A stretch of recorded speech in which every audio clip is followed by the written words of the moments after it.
Hey, I'm your host, Anthony Tank Mansfield, and with me today is Eric Tragedy. and this is What You Into.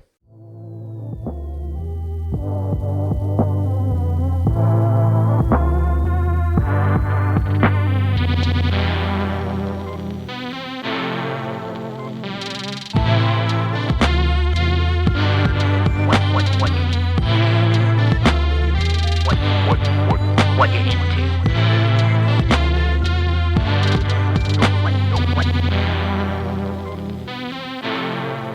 What you into?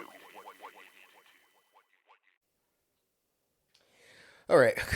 So, in the listener, this is going to be an interesting one. So, in the current timeline that we're in, Eric, this is going to get Terminator-ish. So there's going to be a lot of things happen, or it may be kind of like the Halloween franchise where there's like 5 or 6 different timelines now. You know about this, so Yes. We're gonna get through this together. All right. So, listener, this is being recorded in on Friday, December 30th, the year of our Lord 2022. Now, this will not get released until February 20, Michael Jordan. What's going to end up happening is I have the upcoming series with High Grain that's going to get released in January and February, and then that's going to bump this back until then. So, any prediction for where the world will be in 6 weeks, 7 weeks? Probably exactly where it is right now. Okay, a hot fucking flaming ball of shit. Yeah. I don't know. I mean, there's a few things I couldn't predict. I know I was like 6 weeks ago. I would not have predicted the Andrew Tate thing that we're living through right now. Also, they think they figured out who the guy was that killed those 4 co-eds in Idaho. Like that guy got caught today. Maybe They caught a guy. All right, you're like maybe. Yeah, no, I'm not conspiracy minded, but I do believe when there's like high profile stuff like that, they got to catch somebody. Yeah. You know, So somebody's got to take the rap for this. Yeah. All right, listener, hot takes. You're now 7-8 weeks in the future. You're either like, yeah, good point, or like this fucking idiot. These guys don't know what they're talking about. Well, it's such a small place. I live in a small town, but it's such a small place. I'm like, how could this guy walk in, kill these people while their roommates are home, like leave, and nobody saw anything? It's just so weird. I do want to get the explanation on the roommates thing because, like, from watching the video stuff of it, they said that basically people were home, those people weren't killed, those people woke up, and then those people called 911, but they were like, hey, somebody's unconscious. And it's like, unconscious is a weird way to say stabbed in the chest and dead. But yeah. And so then the cops showed up, and then the cops like ruled out the roommates. So I mean, I guess the only thing you could say if you're the roommates is like, look, we were at another party and I had like 20 beers and I was like totally black. I didn't hear anything. And for some reason I didn't get killed, but I don't know. So you'd think, okay, so if it was a serial killer, you'd think he'd come in and kill everyone. Right. Take out the whole house. If it was not a serial killer, if it was like a targeted killing, then you'd think he would just kill the person that he had to kill, you know?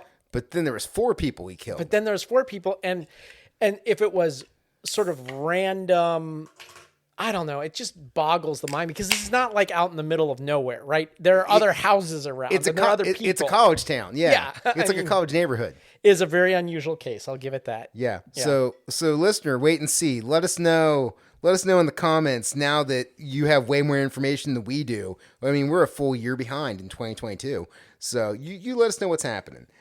All right. Well, look, dude, one of the things I'm stoked about is getting to have you on the show, and I'm stoked to talk to somebody else about podcasts today. Like, that's going to be a lot of fun. How you feeling on the opening so far? Pretty good.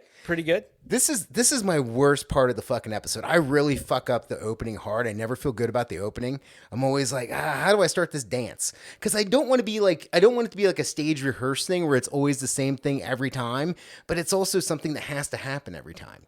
Yeah.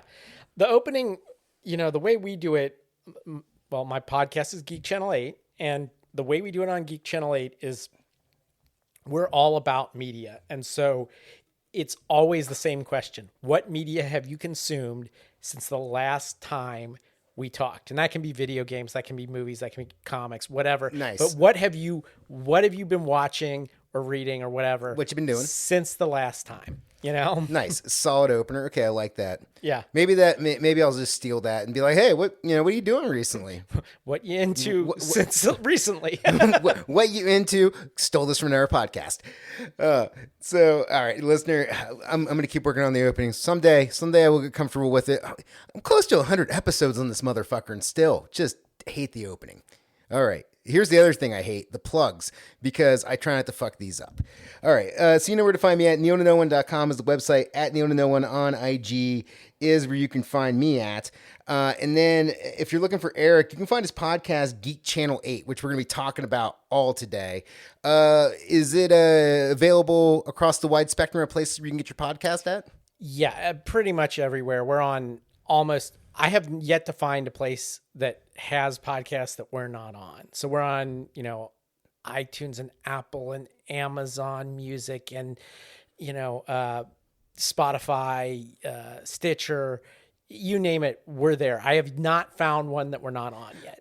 So I thought I was on everything, and then my buddy came over here one night. We were watching fights, and he's like, "Hey man, when are you gonna put the show on Pandora?" We're on Pandora. Are you? Yep. Fuck. Okay, you got to tell me off mic how to get on Pandora because I apparently do not know. And so this is like the ongoing thing. Is every time he sees me, he's like, "Man, if you could just hook that Pandora up." I'm like, "Who is still on Pandora?" He's like, "Me." I'm like, "Okay." So I'm still on Pandora too. It sucks for podcasts, so I'll go to Spotify for podcasts, but for music, I'm still on Pandora, and it's because I trained it for so many years. I'm like, this thing really knows. I got it dialed in. I got about 10 different stations with different themes, and it's super dialed in. So I don't want to turn my back on that, You're like, I got to respect this algorithm. Yeah. It knows me. It's Yeah. one with me now. Yeah. Yeah. Okay. Fair enough. Yeah. It's kind of like on Star Wars where one of the droids is almost like a dog, and you're like, I can't let this old BB-8 go. Exactly. Like I got to keep this thing. Exactly. Yeah. Okay. I understand. I get you. So, all right, let's get into the first topic here tonight. Let's check out. So one of the things you and I started talking about when we got together was punk rock. I do think, so this is interesting because I recently interviewed a friend of the show and stand-up comedian Giles Chickering. We did an entire episode about punk rock when he was growing up. So I'm 41. I'm going to be 42 in January. He's like 29, 30, 31. He's somewhere in there. So we missed each other by 10 years. And it was interesting talking to him because, he talked about growing up in the time of like late 2000s, early 2010s, 2010s, and that's where he got into like punk rock. And then I'm like, okay, cool. I was 30, 28. So I'm his age. Again, Terminator timeline. Yeah. I was his age, the age that he is now. I was that age at the time when he was a teenager, and we were talking about like, all right, what do you see punk as? What like if I say punk to you, what is that? So how does that fall for you? Like when you think punk, like do you think of a certain time period and that's where you're drawing from? Or is it more like, well, this is when I started with it and now we're here? It's a tough question. So at the time we're recording this, I'm 52. I'll be 53 tomorrow. And Happy birthday. Oh, thank you. Thank you for doing the birthday cast. So the day after my birthday, you can track the years. So like I'll be 53 and it'll be 2023. Mm-hmm. So in 1980, I was 10 years old. Mm-hmm. And in 1990, I was 20 years old. So my teen years are perfectly the 1980s. So I lived in Cincinnati, mm-hmm. and we have a saying in Cincinnati that everything happens 10 years late here. That's true. In fact, shout out Mark Twain. Yeah, my scooter club is actually called 10 Year Late. Oh, wait, do you know Snotty? He was on the show. Yes. Yeah. This is the problem with your podcast. It's like, I'm like, I could go on and talk about Vespas. I have 2 of them. And then you have Snotty on who has like 10 of them. I'm like, okay, yeah, go different topic. But anyway, yeah. So punk didn't really happen here in the 70s like it did in New York and London. Sure. You got to remember this is before the internet. So stuff travels much slower. Yes. So around 1982, I was 12. And that's when I went from elementary school or whatever to junior high, Walnut Hills High School. And there were some older kids on the bus. That year, the Clash's Combat Rock came out. Nice. And that was actually hitting the charts. Yes.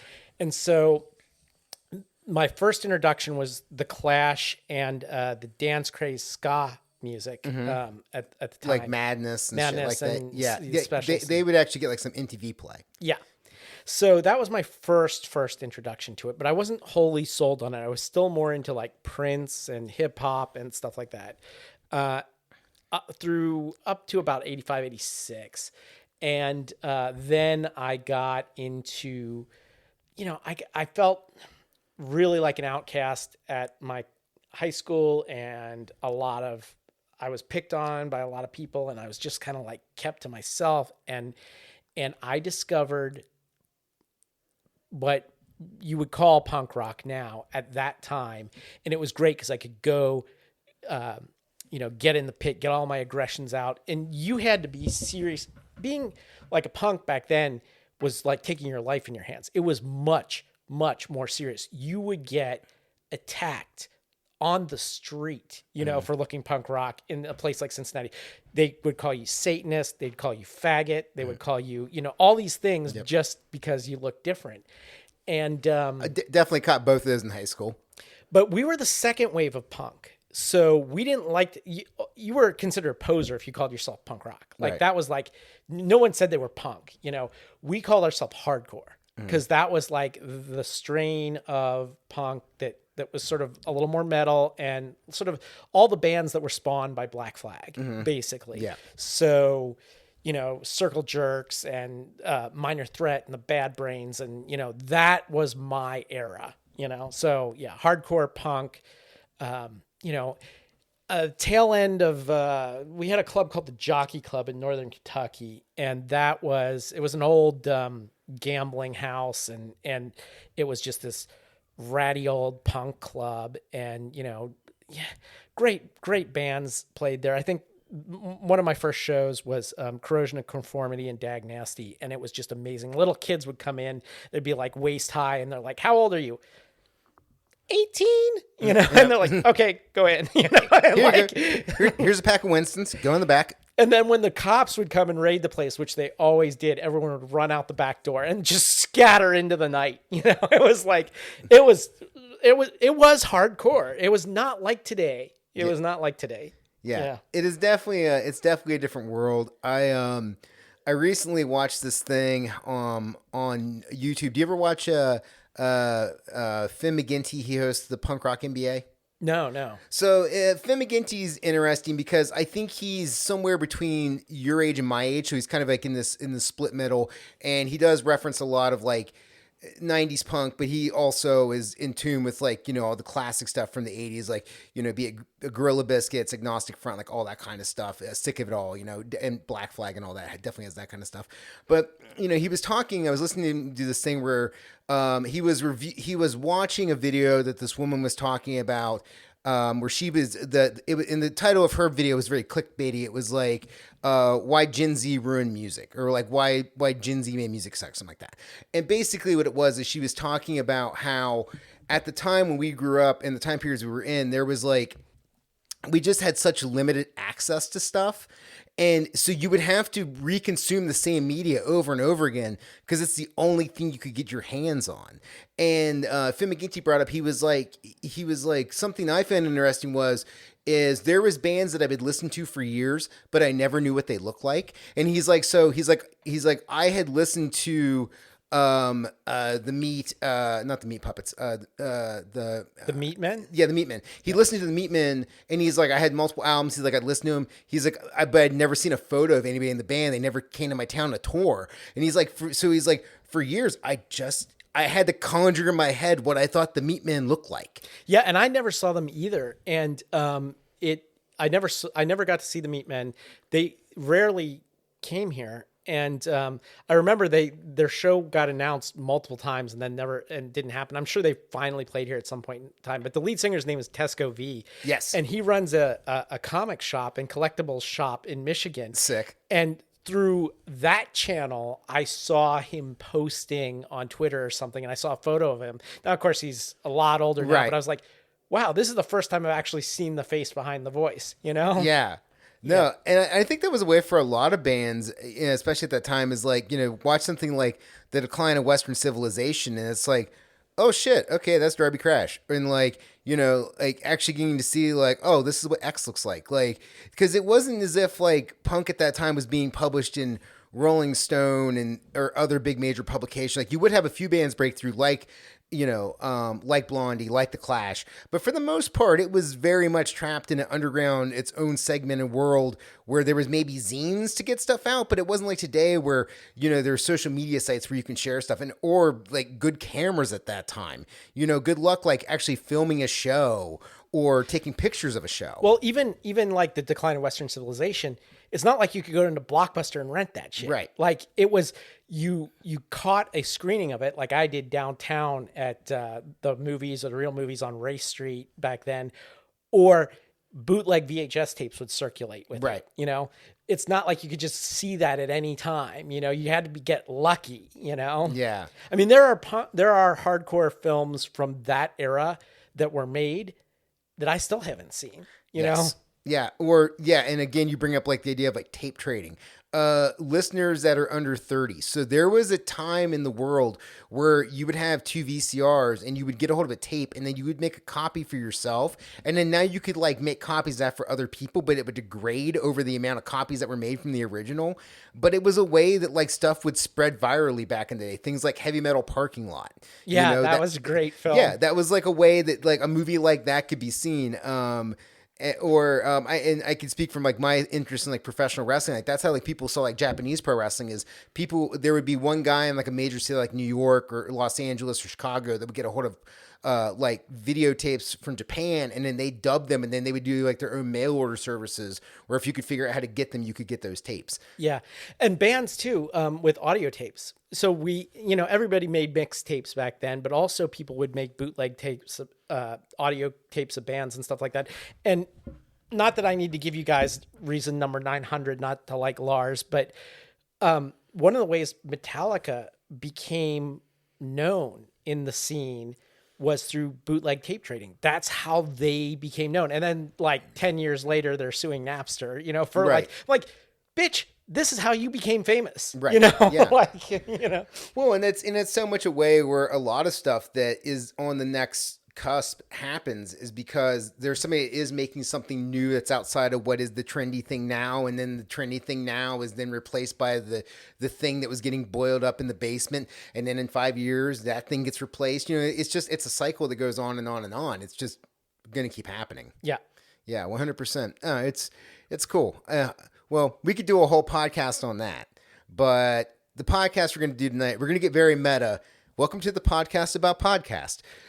Oh, man. Okay. So first off, I will say this. I hope this doesn't suck. And I don't think it's going to suck, but I'm worried because I listen to enough comedy podcasts where I hear stand-up comedians talk about comedy and my dick just crawls inside myself. Yeah, I was a little worried about that too, because I'm like, I never wanted to be like on camera or on mic or anything like that. I was always a behind the scenes guy. Mm-hmm. And part of that is because I'm always trying to find people funnier or more entertaining than me to be on my podcast, because I'm not. And I did a show with somebody else years ago, and they're like, oh, every time he comes on, I just have to fast forward it, because, I'm a college professor. I'm very didactic and like I am being right now, and then we're going to talk about the technical aspects of podcasting. That sounds like a real snoozer, but we'll see. So I thought of that side of it. Then I thought of the other side of it where, I figure if you're listening to podcast, wouldn't you like to know how the sausage is made? Because there's actually like a whole thought process that goes into this. And it's not as simple as just being like, oh, I'm going to start a podcast. Sure, on paper, it's that simple of like, oh, I'm going to decide to do this. But to go through like the sit down thought process of, oh, I start a podcast, and then thinking about what's the podcast going to be about, and what's the format, and who do I work with, and how do we put this out, and well, what's the time schedule? Like, there's a lot of stuff that goes into it. And so I was like, no, I think we can get something out of this, because if and this might just be selfish, I kind of want to know how somebody else does it and that's kind of what interests me on this show is because I think our podcasts are different enough that we're both doing the same thing, but we're doing it in different ways. And that interests me. Yeah. Yeah. It's, I think that our podcasts are about as polar opposite in terms of what you can do, the way you can construct a podcast as you can get. Yeah. And yet I think they are still both good and they both do what they do well. So let's fucking get into it. So do you remember like the first time you heard a podcast or like what it was or how you stumbled across this thing? Yeah, I do actually. So it would have been circa 1999 or something, very, very early on. I'm part of the MTV generation, as they like to call us, Gen X. And there was one VJ on MTV, Adam Curry, who was always very forward looking. And he, in fact, got on the internet early on before most people were on there. And he registered MTV.com, which then MTV later sued him for it because he had been squatting on it for, it was his homepage. It was Adam Curry's homepage. Was MTV.com. He's like, it's not my fault that they didn't register it, Hey, MTV, figure out how the fucking future works. And he was always very future looking, and he was they call him the Podfather nowadays because he had what's considered the first podcast. I think it was called No Agenda. I think it's still running to this day, and that was the first time I learned what an RSS feed was and stuff like that. And I'm like, oh, this is cool. Still didn't want to do it. I'm a visual artist. I'm all about, drawing, painting, stuff like that. And eventually I got into video, I never really was an audio guy. It was always sort of bubbling at the back, I had done some stuff on in radio. Occasionally, we had a community radio station here in Cincinnati called WAIF. And like a lot of bands would go on there, underground bands, stuff that from the punk scene that couldn't get played on the regular radio. So I did a show on there, or I would sometimes substitute or co-host, but a lot of times I would talk as little as possible and then throw on a record, like, yeah. That's cool. I never got to have the radio station experience, but I always thought that was cool. I always liked the idea of like you get to like kind of come and be like, check out this, how cool this thing is, and then like play something. Like that seems pretty awesome. Yeah, and the Wave in its heyday was really good. That was the first place I heard the Cramps, and that was the because all these people would bring in their record collections, and everybody had different shit, right? And like you would meet the other DJs, and like I did a show called Home of the Brave with a friend of mine, but it was only like when there was room in the schedule or when another DJ wasn't available and needed to fill in. And then like there was a trivia game called Frivolous Pursuit that a friend of mine ran. And so like that was a lot of talking and stuff like that.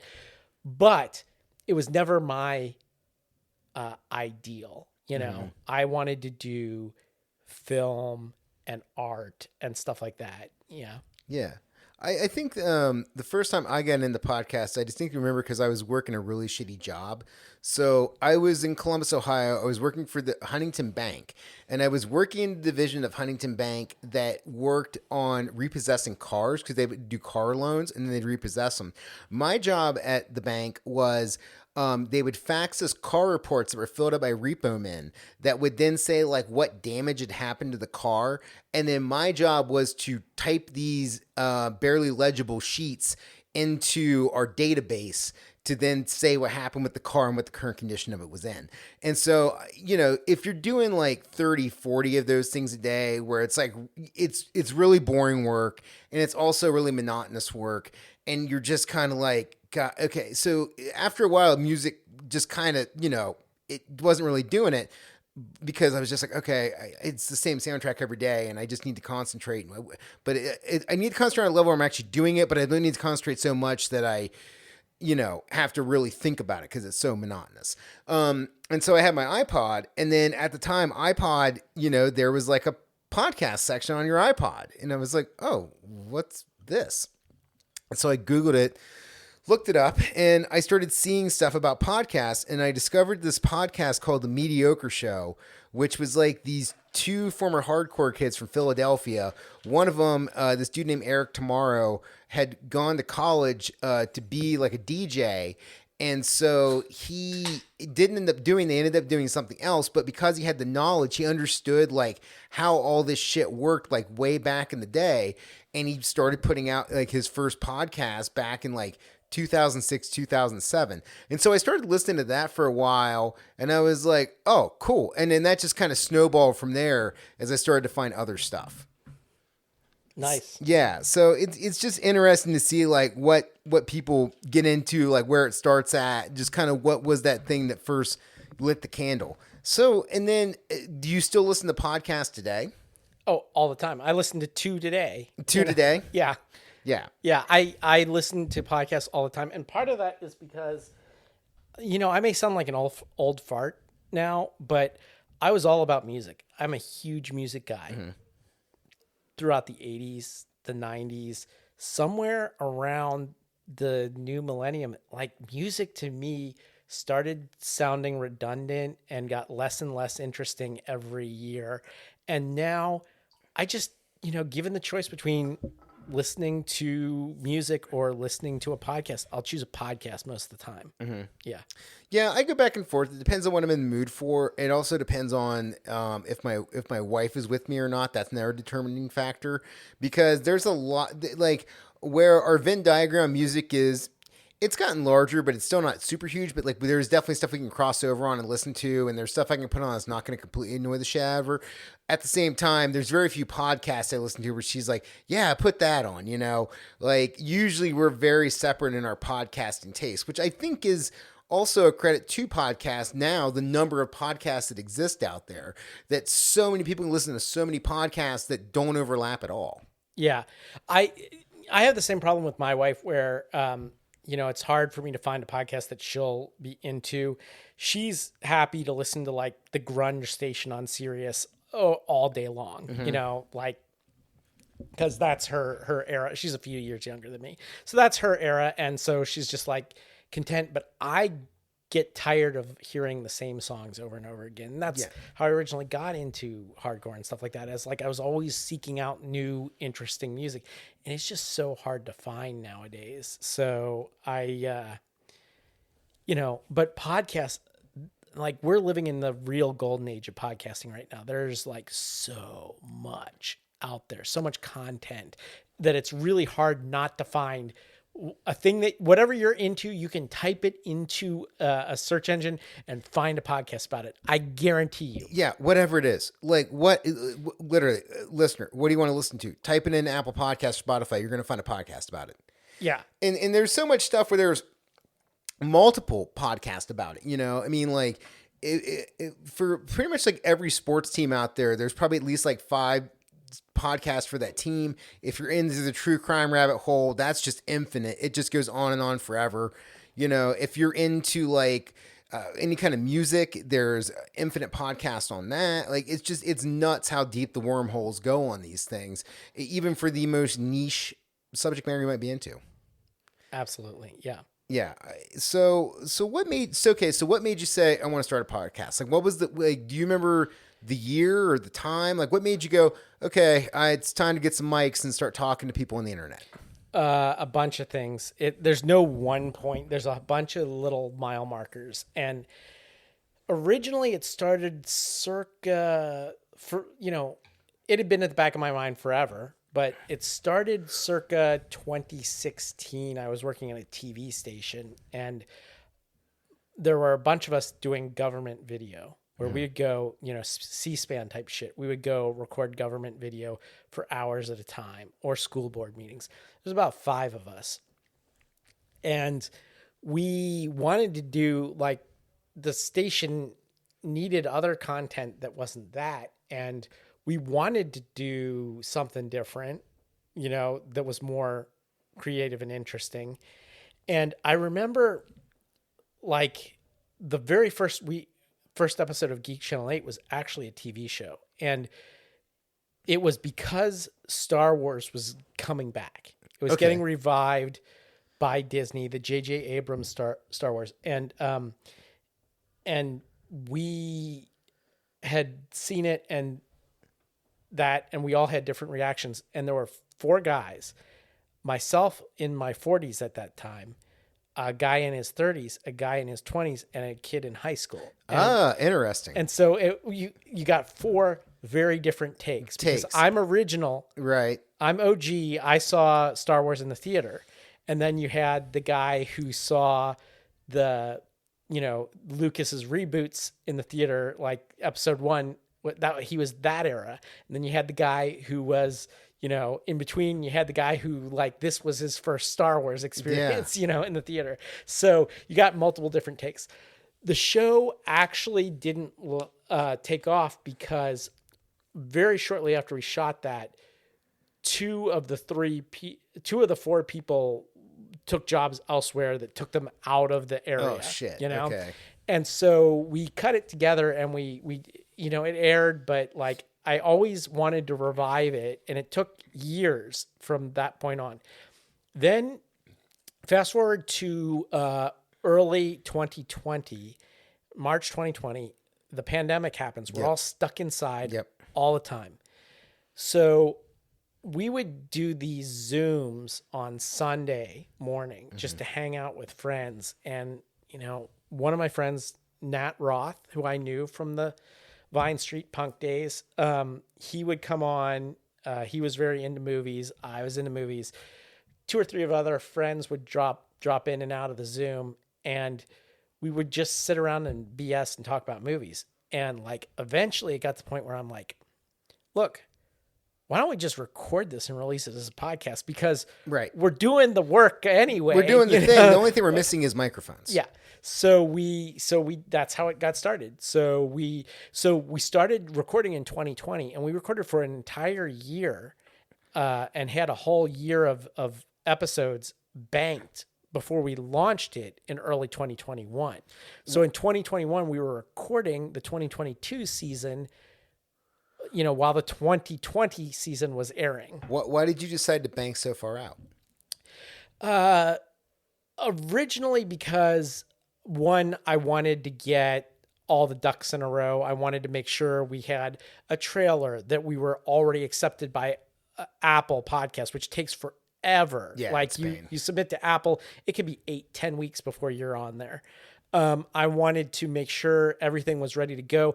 I never wanted to run out of episodes and be like, shit, we got to record this week because, we're going to run out of episodes, so it was all of those reasons. I wanted to have the business side of things. I wanted to get the name trademarked. That takes forever, all that stuff. So I'm like, once all these things have aligned, we'll launch it. And then it ended up being almost a year on the business side of stuff before I was like, okay, let's do this shit. And we launched the trailer in January of 2021 and the first episode in February of 2021. Nice. Yeah. Yours was way more thought out than mine was. So I did a podcast back in the day with my friend Ian Robinson. Ian used to be on MTV, and he knew how to record stuff. So I was like, and he grew up in New York, recording stuff on it's not pirate station, not private station, like public access TV. Yeah.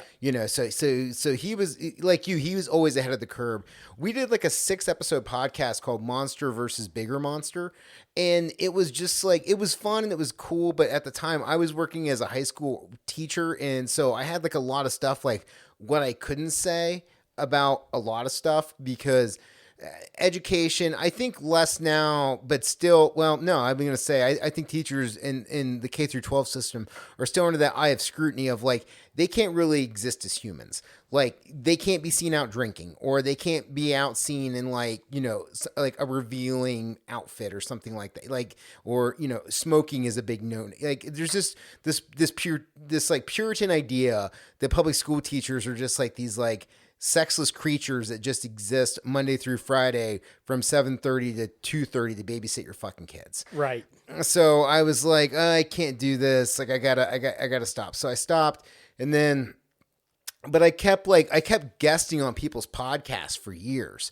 And I was like, man, every time I go on one of these things, I have so much fucking fun. Like, it's so much fun to sit down and talk and, just like whatever the topic is, like I'm always having a blast. But I could never figure out what I wanted my podcast to be, because the one thing I didn't want the podcast to be was a fucking hang. And man, the Hang podcast thing is so fucking weird to me, where it's just like, we're just dudes talking. And it's like, right, but you're not Joe Rogan, you're not Tom Segura, like you're not somebody who has like, you're not Logan Paul, like you're not somebody that has like a name where people are like, I want to hear them just pontificate about whatever. It's like, you're some dude in a basement or a bedroom and you're just randomly talking. And there's so many other of you out there that like you're all competing in the same pool for what it is. And I'm like, I don't want to do that, because I don't know how I'm going to get traction that way. I mean, I guess, eventually like the cream does rise to the top, and also depending on your marketing, but I was like, that doesn't interest me. And so so finally I came up with the idea of the show, just because I realized like every time I talk to somebody, normally the first thing I ask them is like, what you into? Because I don't really care about your fucking job, because most people have shitty fucking jobs. Like meeting somebody at a party, like, like your wife takes you to party for one of her friends, and then you got to meet the husband, and then it's like, hey man, what do you do? And he's like, well, I'm an executive in insurance. And it's like, so basically you're just trying not to put a gun in your mouth every day. Like, what, you're doing 30 years of this? Like how, okay. Like I can't relate, I just don't get it. So like, well, so I just stopped asking that question. I just pivoted to like, well, what are you into, man? Like, what do you enjoy? Like, what's fun to you? Like, what's your hobby? Do you have collections? Do you watch a certain sports team? Like, what is your thing that you enjoy? And then start to have a conversation with the person about the thing they actually like. Because if you try to talk to people about their jobs, people normally don't want to talk about their jobs. It's very rare you find somebody that like really loves what they do and found their calling in life. Yeah. Yeah. And also, I'm a little skeptical about talking about my job. It's like when I come here and I'm relaxing and drinking beer and on a podcast, it's like what comes out of my mouth might not be what I want my coworkers to hear, know? Yeah. Yeah. You're like the thoughts and opinions on this podcast are mine and mine own. Please keep that shit at work. Yeah. Yeah, exactly. No, I don't talk to anybody at my work about my podcast. I've never said anything in my podcast that I think would get me fired, but at the same time, I also am just myself and I'm real. And that's a very different person than I am in the office, where like I try not to let my personal self go into the office and the people around me.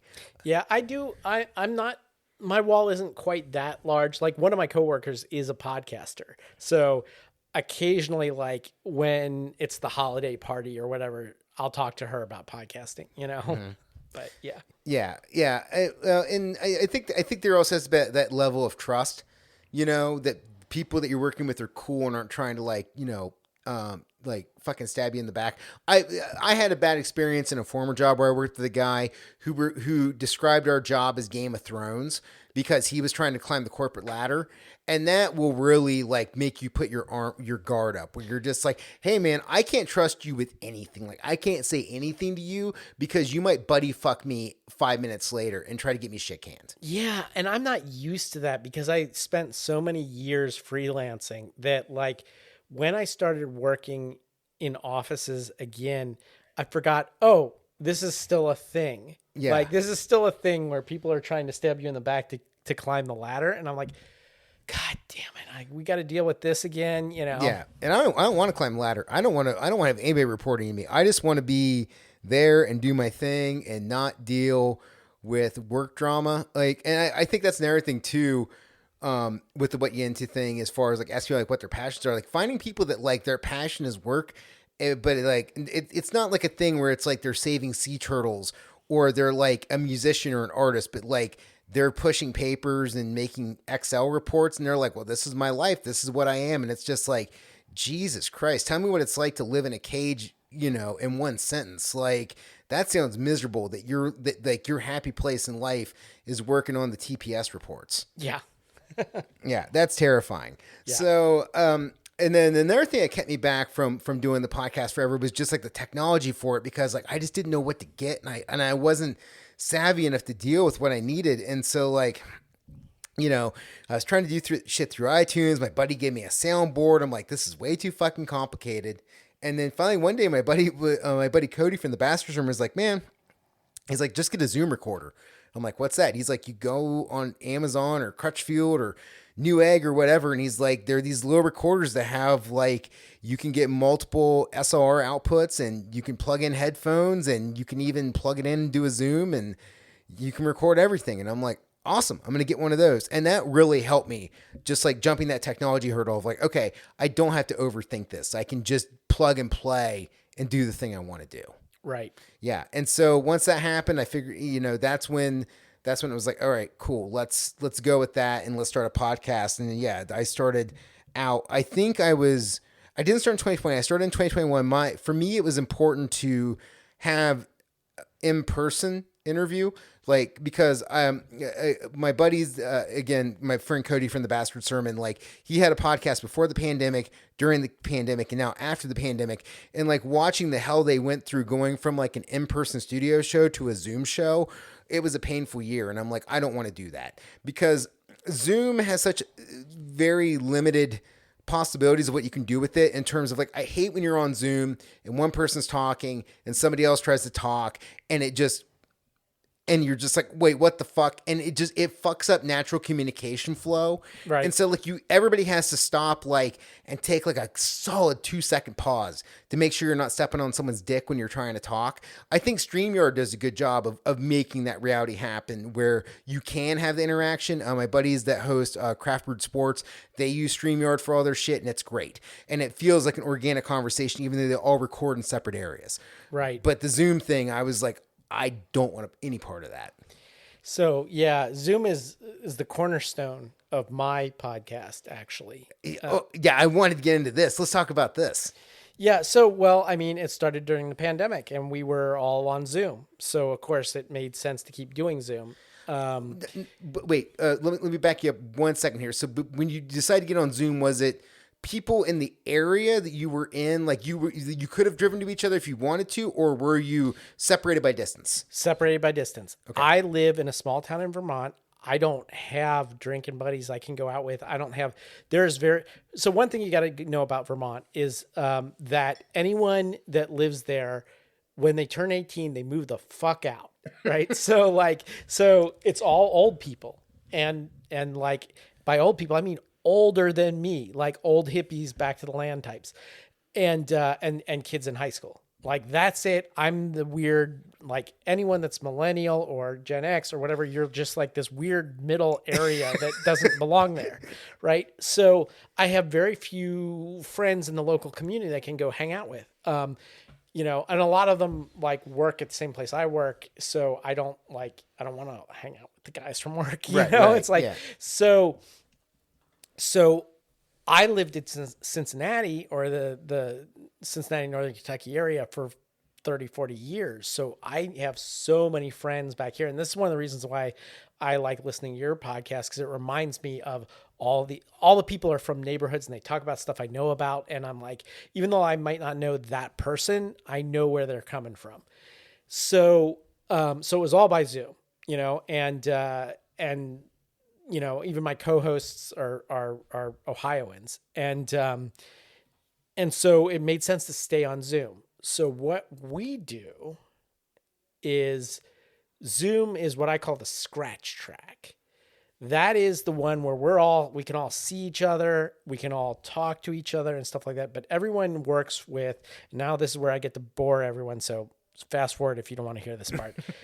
So everyone's got their own, what we call a DAW, digital audio workstation. This could be Audition for me, which is the Adobe product, or Audacity, or like some GarageBand, whatever.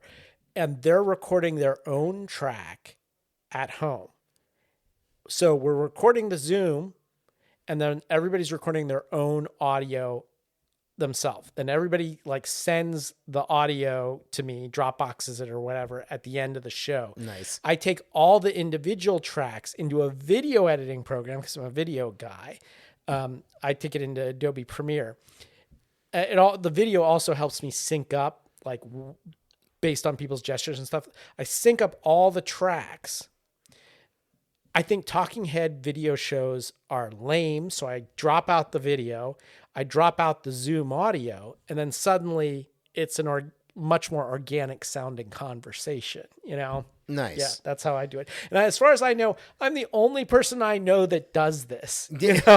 Like, yeah. But I think I think that's an interesting point to make, is there is so many ways to skin this cat. Like, there is just so many ways to record podcasts, to get audio tracks, to do it. I mean, at the end of the day, it is all kind of the same thing where it's like, look, we're taking audio tracks, we're syncing them up.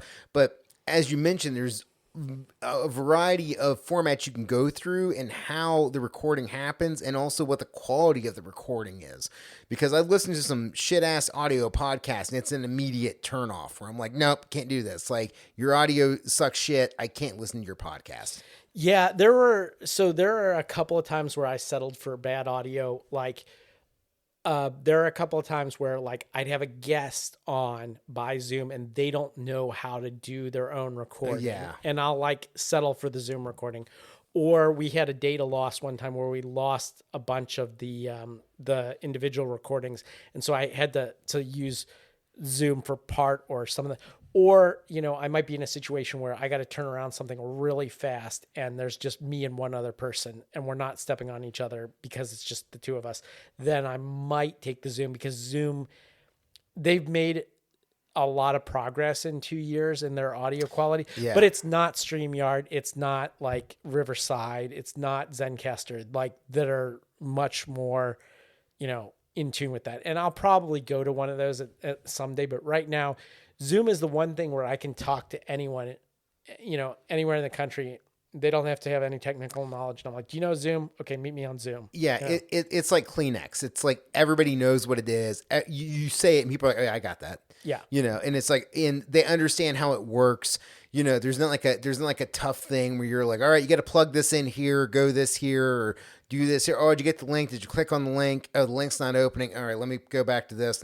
No, it's Zoom. It's fucking straightforward. After, you know, all of 2020, 2021, we all understand how Zoom works now, you know? Yeah. So yeah, it is good for that in terms of, like, it does give you the ability to talk to anybody you want to. You know, you do have that ability to, like, hey, I want to talk to somebody on my show and I live in Vermont, they're in LA. That's totally easy. Yeah, we can totally set that up. You know, nobody has to jump a flight. Nobody has to come in on location. We can just make this happen. Yep. Yeah. All right. So I know you said earlier you had the concept of the show. Like, that was something that was already kind of predetermined back in the day. You liked the idea of it, which I think it was a cool idea. The whole idea of, like, the 40, 30, 20, 10, not 10, but teens thing. Cool angle. So when you decided to make this a podcast, like, how did you decide who to bring in to be part of it? Like, did you have a set number of co-hosts that you wanted? Did you think about going single on it? Like, how did you approach it? It was never going to be single. For sure, it was never going to be single. But it originally started, you know, it was just me and my friends BSing on Zoom. You know, we would sit around and talk because there was nothing to do all day, you know, during the pandemic. And one of my friends, Nat Roth, who I knew from my punk rock days, he always had interesting takes on things. He was a big movie guy. He's also a big video gamer, and not just video games, but gamer in general. I'm an old tabletop gamer, and he was too. And so he was always going to be part of it. Like, the two of us were the main two in the beginning. So the first couple episodes, it's just the two of us. And we started doing, the idea for the show was we would look at a character in movies and follow that character over many movies, such as Tarzan, or Sherlock Holmes, or Dracula, or something like that, James Bond. Or we would look at a director and look at a number of their different films. Or we'd look at an actor in a number of their different films, something like that. Mm-hmm. Or we would have a theme, and we would look at a bunch of those, the movies that fit that theme. And we chose Tarzan to start with. Mm-hmm. And so we started with the old black and white Johnny Weissmuller Tarzan. And they're kind of racist by today's standard. They're very sexist by today's standard. And so after we got a couple episodes in, we're like,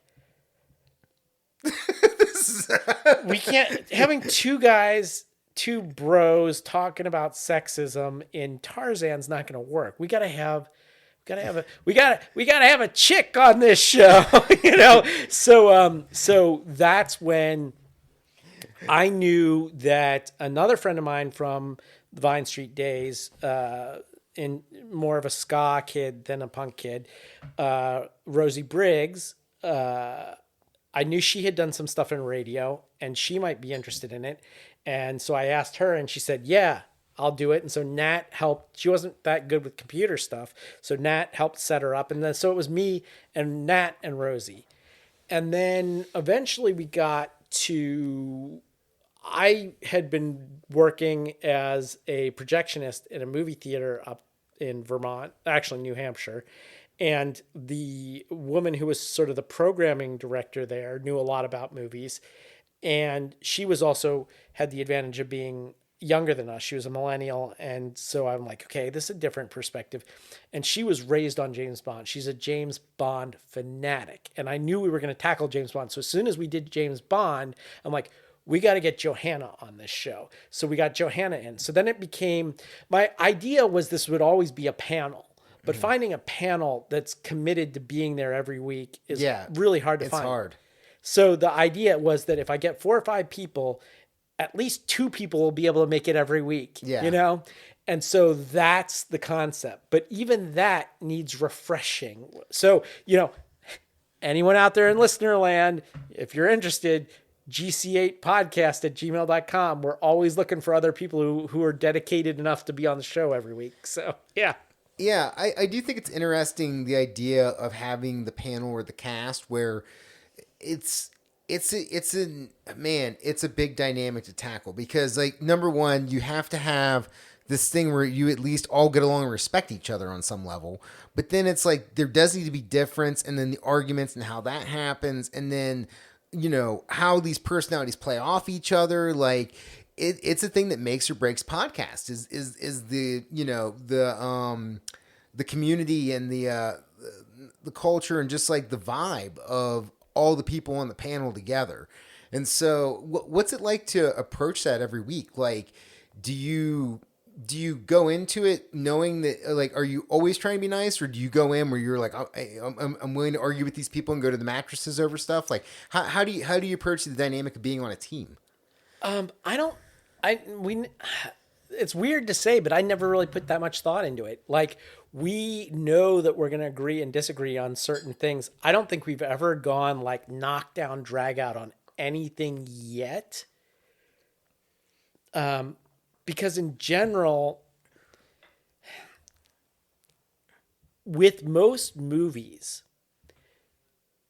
it's either a good movie or it's a bad movie. Mm-hmm. There's some movies that are right on the line that are personal preference, but it's usually a good movie or a bad movie. And so more often than not, what I find out, the trouble I have is we agree too much. Okay. It's like we're all in, it's like, this is great. I know this is great. It's so great. Yeah, exactly. Exactly. You don't have the contrarian person. It's like, this sucks. Yeah, exactly. Yeah. That's the hardest.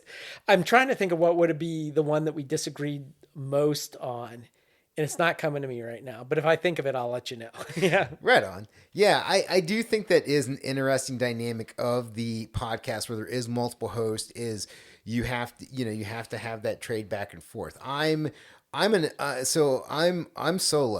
I'm Mad Max out here. I'm just like, I'm living my own thing. Every once in a while I have a dog that shows up on the show, but I am totally guest dependent, which is a weird thing because like every week I have to vibe with somebody new that comes into the space and okay, hopefully this works, and I work with people that sometimes I work with people that have done a lot of podcasts, but usually I'm working with people that have never done a podcast.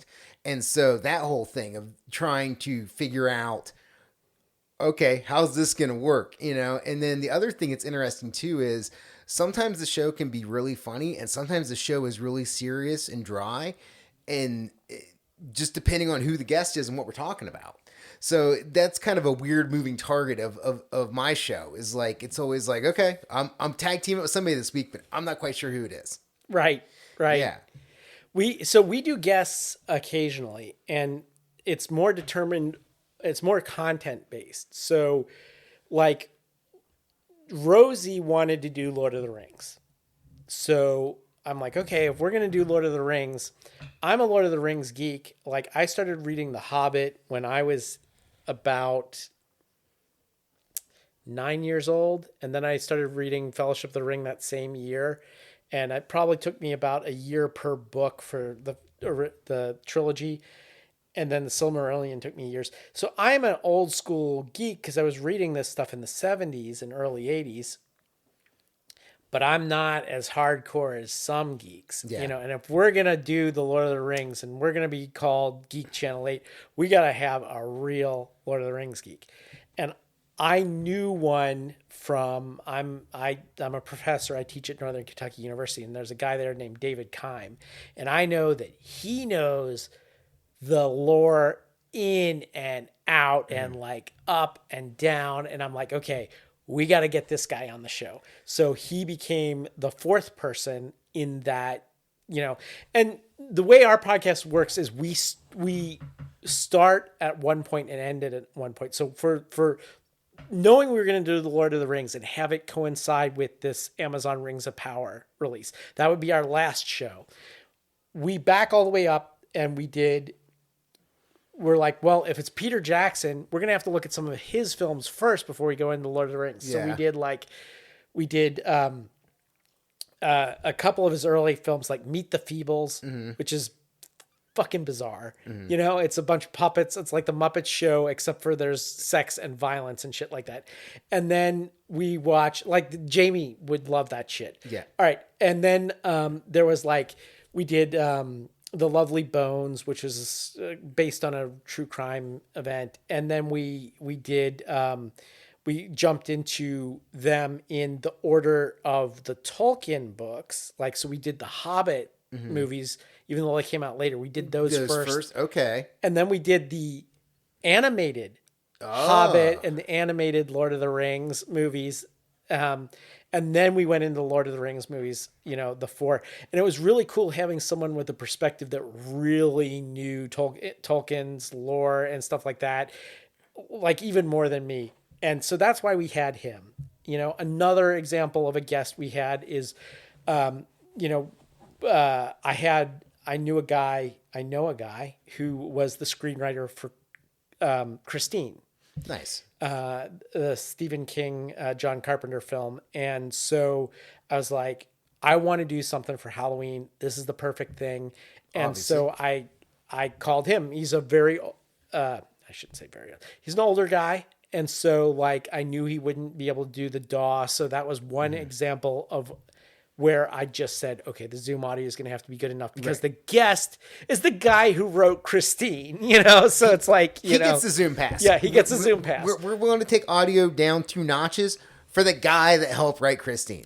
So if there's a super fan of a particular movie or genre, I will bring them in as a guest. But other than that, it's not like we're guest dependent. I will bring a guest on if a guest brings something to the show. That's kind of my take. Yeah. Fair enough. That totally makes sense to be able to have experts come on. I think that's a cool thing to have because you're right. There are people that know lore in and out, and having those people to be able to chime in with actually this is the accurate, and it's oh shit, thank you, cool. Right. And especially when you're on a podcast, you don't want to. One of the things that sucks about podcasts, and listener, this happens a lot. If you listen to the show, you can go back and catch me in many of them. You'll say something on podcast, you totally fuck it up. And it's just oh, I can't take that back. That was in the moment in the conversation. I can't go back now that I'm editing it and listening to the podcast and chop it out. Because if I chop that out, now it's going to fuck up the rest of the conversation. So yeah, I got to leave it in that I didn't know this thing. Or I called this thing when it's actually this thing. And it's oh, God damn it. Yeah.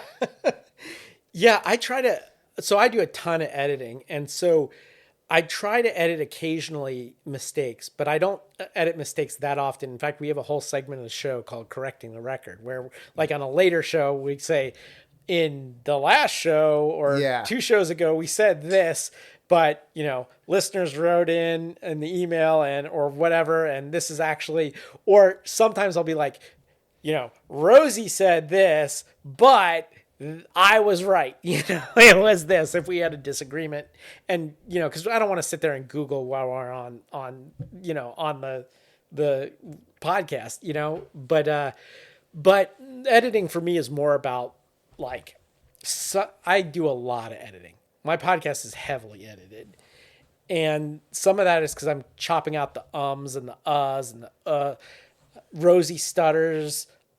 Johanna says like a lot, like this, like that, like.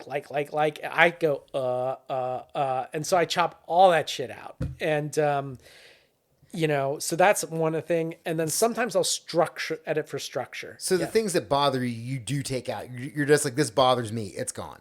Absolutely. And sometimes I'll edit for structure. So we talked about something and then we revisited it later in our conversation. I'm like, it would make more sense if this came earlier.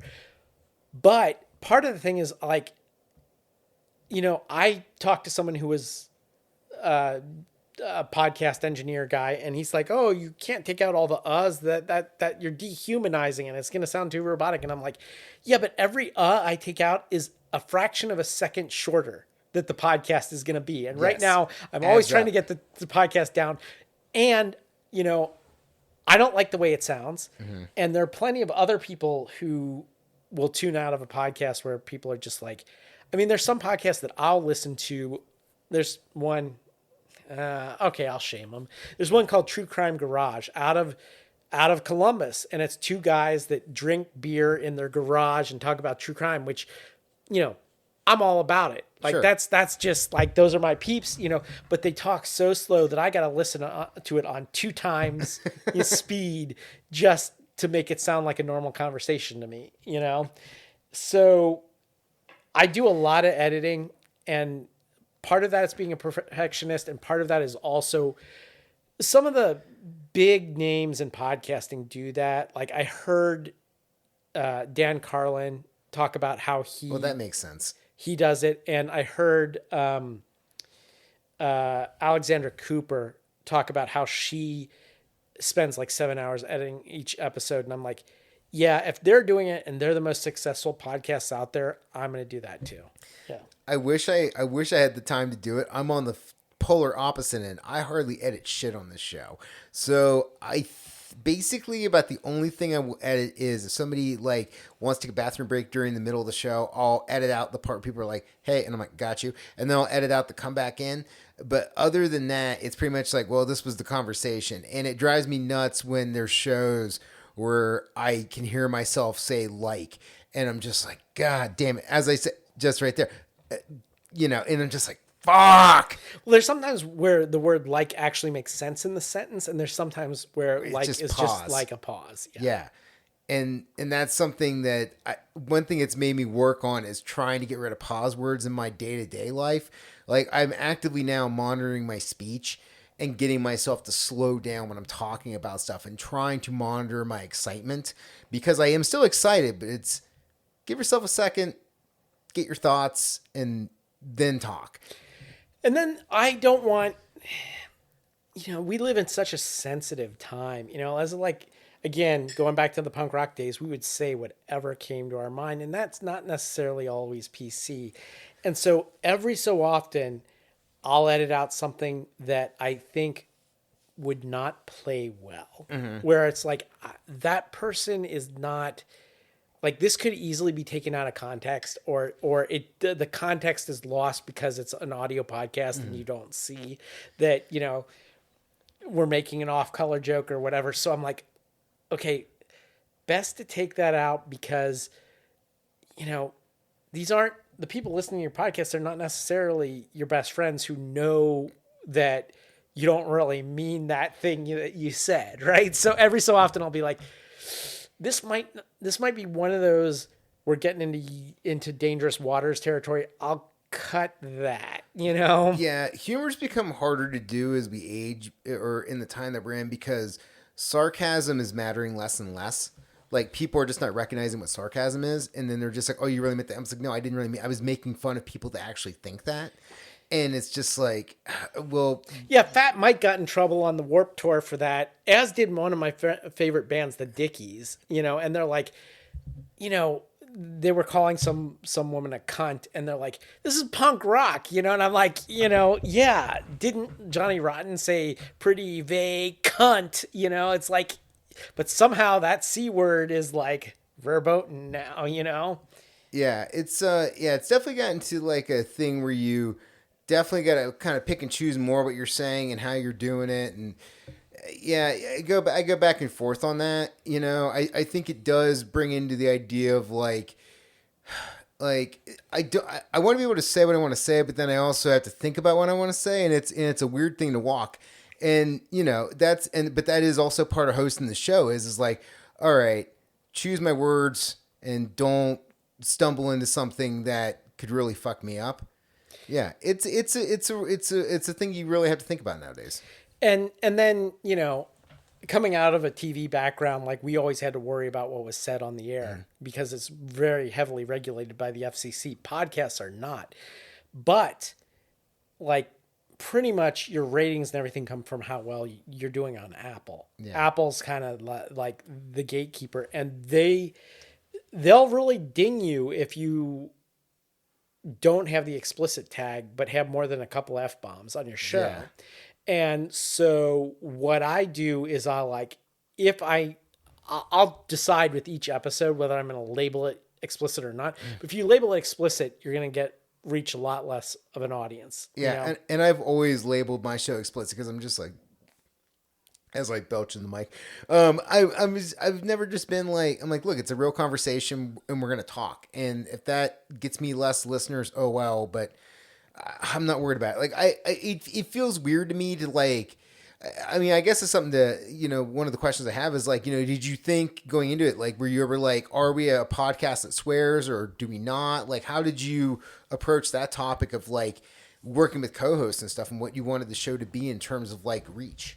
Well, I work in academia where generally you don't swear. And even though I'm from a punk rock background, I'm not that much into swearing. Johanna doesn't swear at all. Both Johanna and Rosie come from Christian backgrounds, so they're kind of like their normal conversations tempered anyway, so it doesn't come up all that often. So I'll go back and I'll listen to it and see how many, while I'm editing, I'll be like, okay, I think we can get by without an explicit tag on this one. And sometimes I'm like, okay, we just said, motherfucker like 4 times on this, like, maybe I'll hit the explicit tag on this one, But the thing is, I don't know if that's true anymore. Where it's like once upon a time, it used to be that the explicit tag would get you less listens, and the non-explicit tag, not having that, you would be more likely to be promoted by Apple. But nowadays, in the last few years, celebrities have entered the podcasting market, and there's so many celebrities, and they bring their own audience of hundreds of thousands of fans that if you're not a celebrity, you don't get noticed anyway. So it almost doesn't matter if you've got the explicit tag or not. You're not going to get promoted by, any of the podcasts, any of the podcast platforms. So I don't know if it even matters anymore, And I always have a tough time grappling because like swearing has never really offended me. The only time that I could say that like swearing has quote unquote offended me is where somebody swears so much that it's like they don't have any other vocabulary. And then it's just like, all right, like you don't have to say fuck like 3 times in a sentence, like you can actually use other words.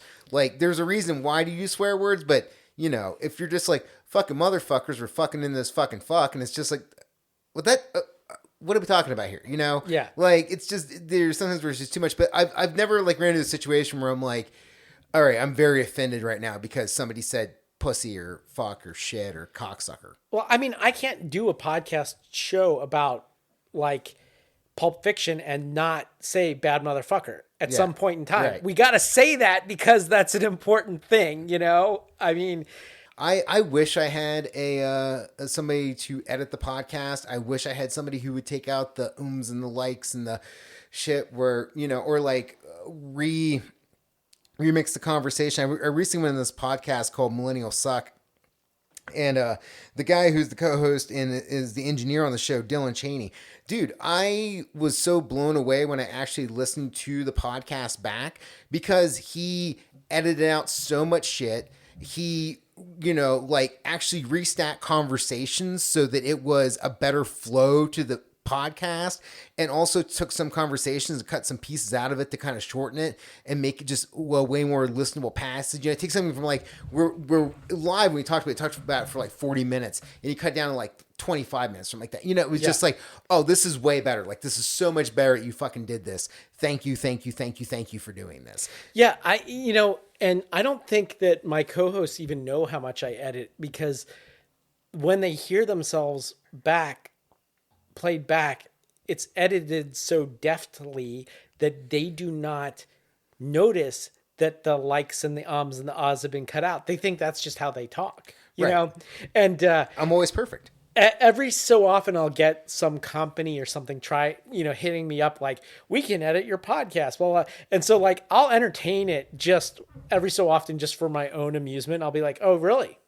I put in an average of 6 edits a minute, on my podcast. Are you prepared to do that? My podcast's over an hour long, and they're like, oh. It's like when they say they'll edit your podcast, they don't mean they're going to do that, Do you try to keep everything to that hour mark? Is that where you want to keep it at? So when I made my movie, it was not quite feature length, and it was because I always said it'll be as long as it needs to be good, and that's my take on the podcast too. Now we meet and record for roughly an hour. So it's going to end up roughly an hour. If we end up talking longer and it's good stuff, I'll keep it. If we end up like only talking less than that, then it'll be less than that. Our shortest has never been under a half an hour, and our longest has never been over an hour and a half. So I try to narrow it into the hour mark, but it could be 45 minutes. It could be an hour 10, whatever it is, whatever it takes to cover it, thoroughly with no padding, That's the biggest thing I struggle with this podcast is like, it's crazy that like, I'm like, okay, 2 hours is a pretty average episode. That's a fucking long ass episode. 2 hours is insane. Yeah. And then like I have stuff that's like 2 hours and 45 minutes. I have like double episodes where we recorded for like 4 hours. I'm like, yeah, well, we got to, it was this whole like front to back thing. We got to tell the full story. And inside, I'm just like, this is so fucking long. But at the same, on the flip side of it, it's like, well, this is the show. The show is we break shit down, we deep dive into stuff. I ask a bunch of fucking questions. We have a long, extensive conversation about a certain topic. And so to try to balance between the two is such a motherfucker. Yeah, well, early on, we did a movie. I forget what it was. Maybe it was Aliens or something. And like, I'm like, okay, the podcast is longer than the movie.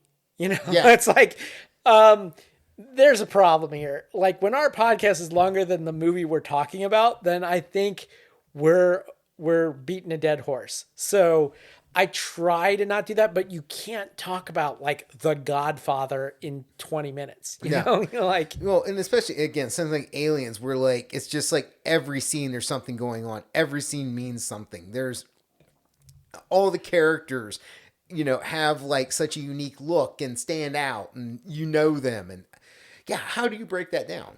Yeah, it's tough. It's tough. So each of us brings our own thoughts and whatever to it. We'll all watch the movie on our own, and we'll all come in and like have the things we want to talk about. And for me, that's often story based. And, for Johanna, it might be more like cinematography based or whatever. But I make sure that everybody gets a chance to talk about the thing that they want to talk about, during the course of that time. And then we also do segments where we have like a pairing segment called Let's Go to the Lobby. Like, what food or drink do you pair with this movie? We have a segment where we give the background to the movie, and then we're a bit of a history podcast in that we give a background to the year that the movie was made. Yes. Like what was going on in that time period. Yeah. Which is important to point out because that is also, it helps to frame like when this piece of art was made.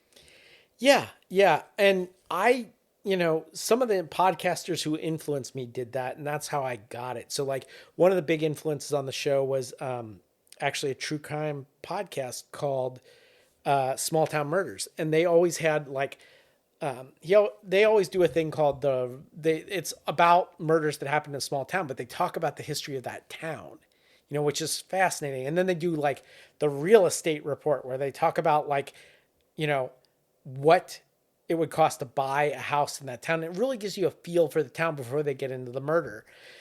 Ice-T, I was a fan, Ice-T, the hip hop rapper guy, OG. Now the guy on Law and Order. Law and Order. Yeah. He had a podcast called The Final Level, and it had different segments. And I was like, I really like that these podcasts do segments. Yes. I want to do that on our show. I don't want to just start, okay, we're going to start talking. So my show follows a very regular pattern, which is we come in, there's the intro to there's usually a trailer or something. There's the intro stinger, because I don't believe in that every show needs its own musical theme. Mm-hmm. I have just a stinger, and then boom, we're into talking about what media have you consumed since last week. Then we get into the movie itself, and it's usually a background of the year followed to a background of production of the movie, like what was the behind the scenes shit going on. Then we get into breaking down the movie itself. At some point during that, we'll take a break, we'll go to the lobby, and we'll talk about what drinks or snacks or whatever pair best with this movie. And then boom, and then at the end we're out, and we have the housekeeping at the end where we're just like, this is where you can reach us, I feel like there's not enough podcasts with segments. I'm a sucker for segments. There was a podcast I listened to for a while that was a FCC podcast called Knifey Lion Radio. And the guy who hosted it, Jonah, like the whole show was just segments.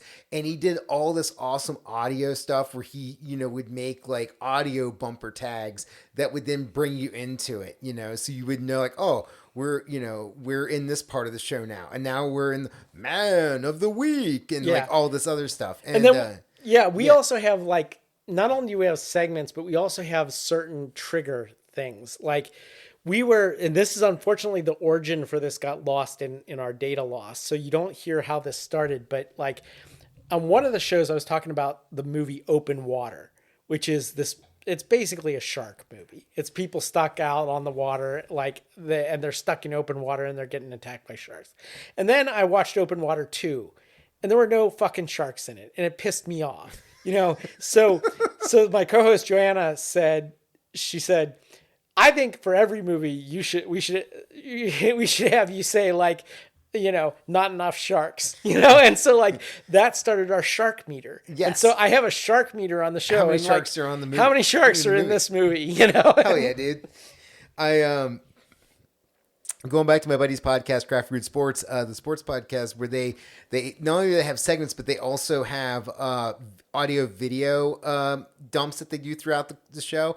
So like if somebody says something like totally fucking random or crazy, they'll hit the drop for wild card, and it's Charlie from It's Always Sunny in Philadelphia, where he cuts the brakes on the van. He's like, wild card, bitches, and then jumps out the back of the van.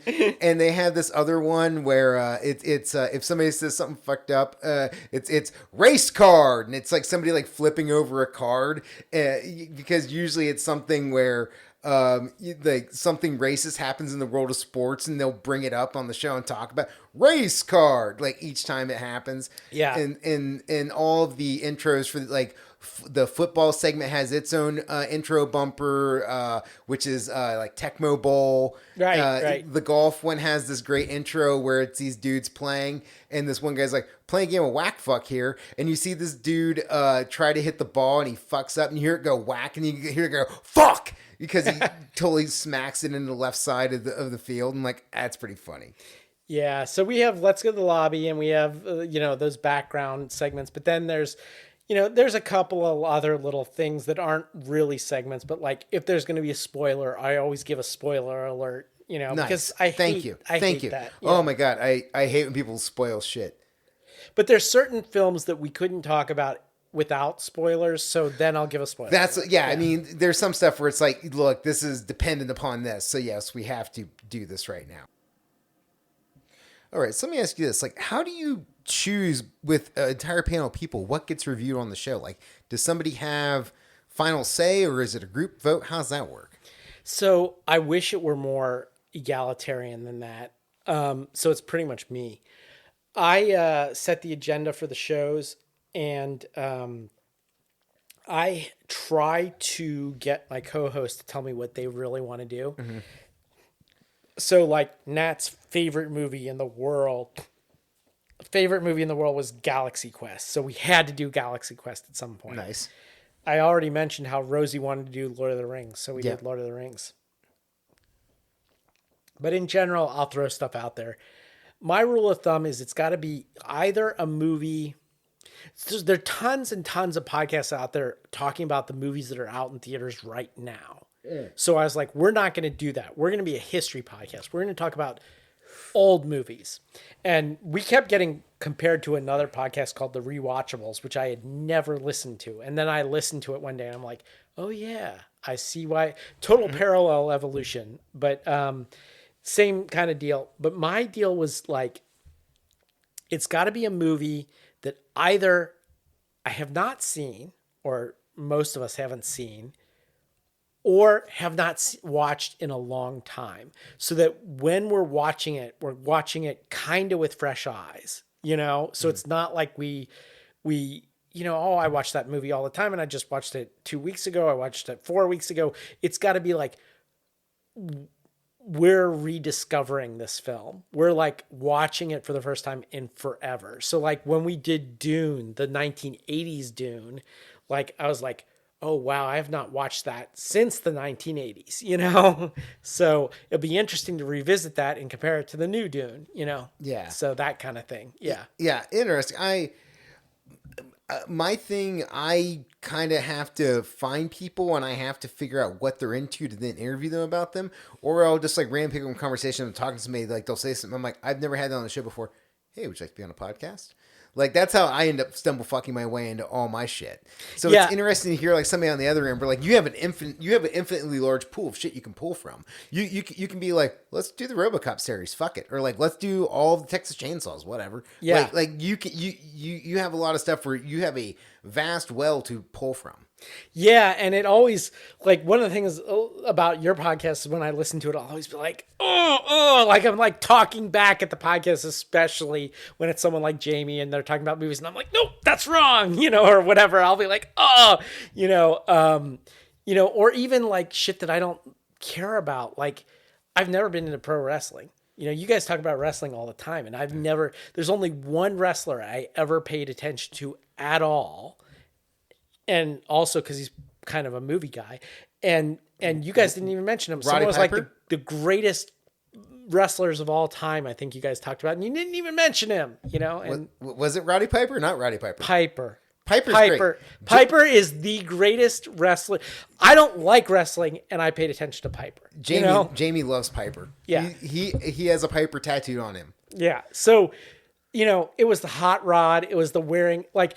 Again, I talk about being a punk in the 80s when, dude was wearing a kilt when that would, like, I think Piper even has a quote about, like, I wear, you got to have some balls to wear this on Hollywood Boulevard. Yeah. It's like, Piper is the only wrestler I ever paid attention to. And but this is why I think your podcast is great, because even if it's something that I'm not into, like the car episode, you had someone who, she was like into like her Chevy Nova, and I'm like, what do I care about that? But like, it's interesting because they're into it, Right. Yeah. And that's what I end up finding out throughout the show is like, I have people on, and either normally the guest convinces me that what they're into is pretty fucking cool.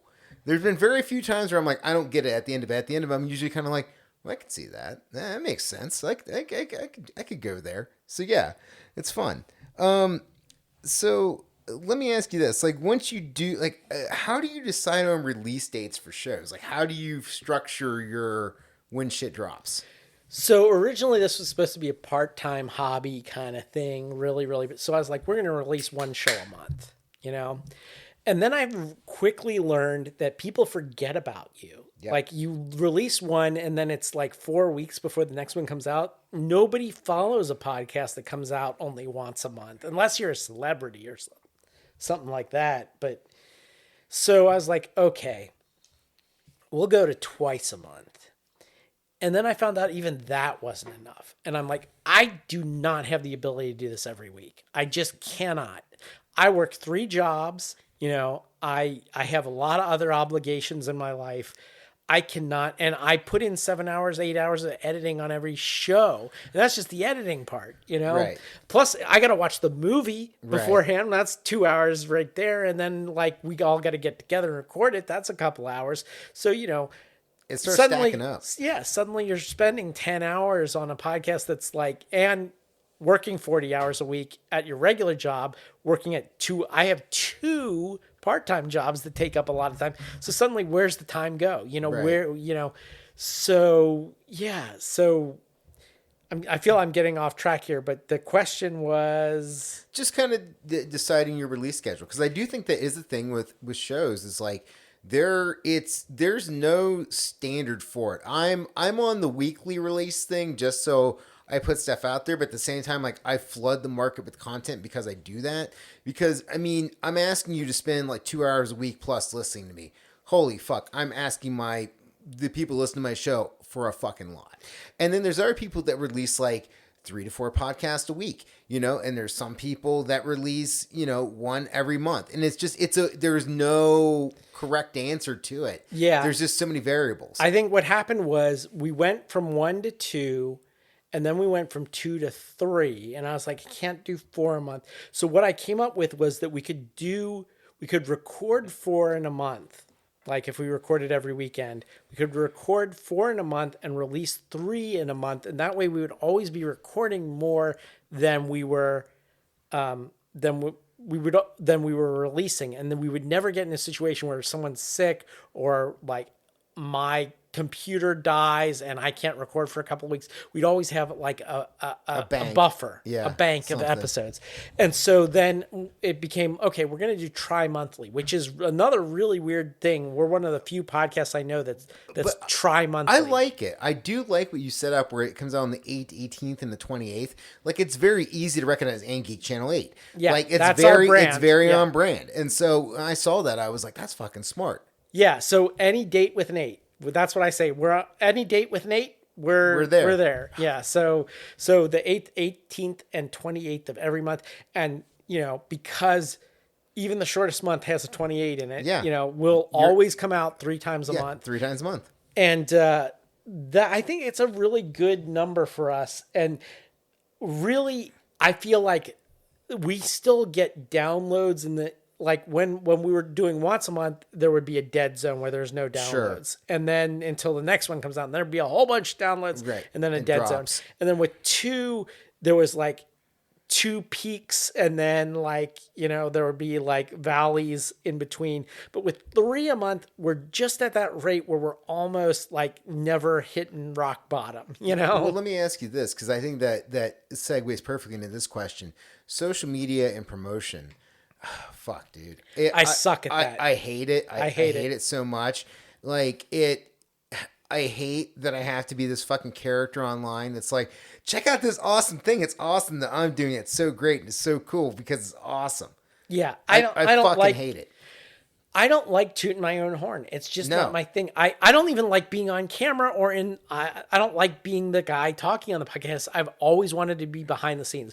When I was on stage crew at Walnut Hills, like I was given an old tape recorder to play all the sound effects for a play called Bly's Spirit, which is filled with sound effects. And like it did that thing where you'd play the sound effect, and if you hit the play too long or the rewind too long or the fast forward too long, all the sound cues were, you know, it's on a cassette. They weren't like evenly spaced. And if you hit the record button too hard, it would lock in place and zoom past it.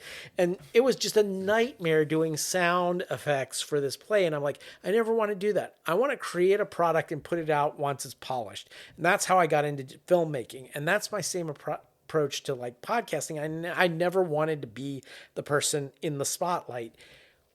I have become that person on our podcast, but then I don't want to take the next step of being like, look at me, you know, I'm so great, you know, blah, blah, blah, you know, it's just not me, you know? It's very awkward. I I like doing the podcast because I like to talk to people, and I also like to talk in the microphones, but the flip of it of promoting it fucking feels weird. I'm like, just tune and listen to the conversation. Like, I really struggle with the idea of like, look how fucking cool I am, and like trying to sell it to people. Yeah, well, I'm kind of hoping this will work as a cross promotion. I'm hoping your listeners will come listen to my show. I'd like to have you on our show. I would love to come on your maybe show. we'll talk That'd about be Texas awesome. Chainsaw, or I we'll would talk love to about talk about Texas Chainsaw or Friday the 13th. Friday the something. 13th. Yeah. We can talk about. We're not Predator. going to do Halloween because we it's already too talked much about of a Predator. mess. You already It's talked too about much of Predator. a fucking mess. Yeah, no, Halloween is all over the goddamn place. We can't talk about. Yeah, it's. But I don't know which is more fucked up. The Halloween timeline or the Terminator timeline. Like, they're all fucked at this point. yeah, Either or is just a real mess. I think it is Halloween though, because of the multiple reboots and restarts and. well, because I had this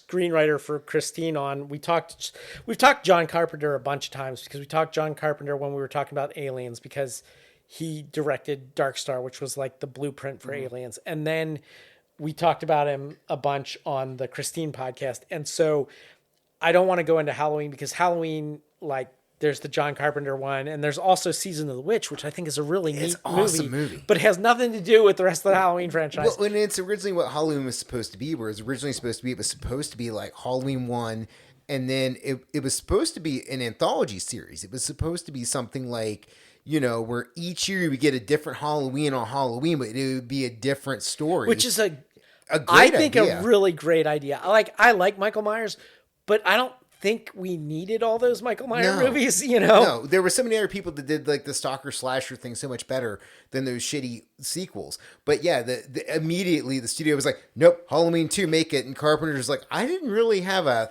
thought for that. And it's like, well, throw one together. And it's like, oh, fuck, okay.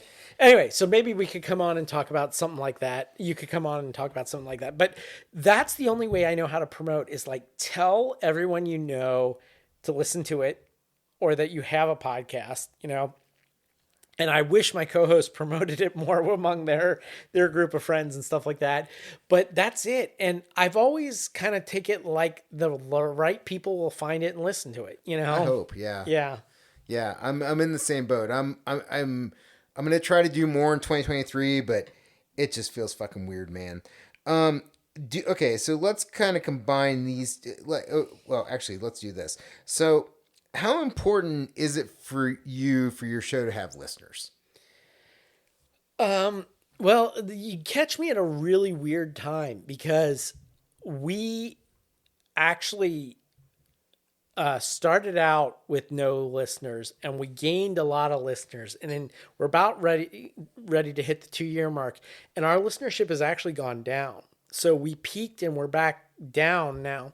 So I'm really struggling with this question of, do I keep doing it for the hardcore listeners, or do I look at it the fact that we're now no longer growing, we're shrinking,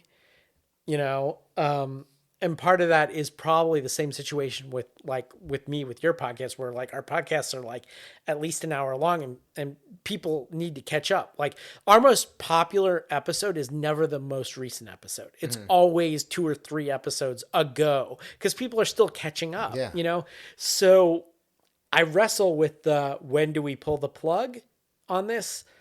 And so far I'm still enjoying doing it. So I think I'm going to keep doing it as long as I enjoy doing it.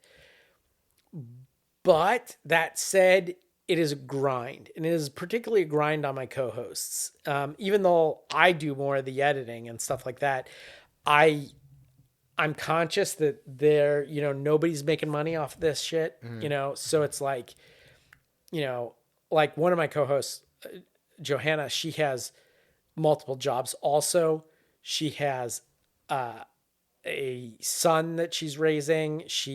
She also got married this year.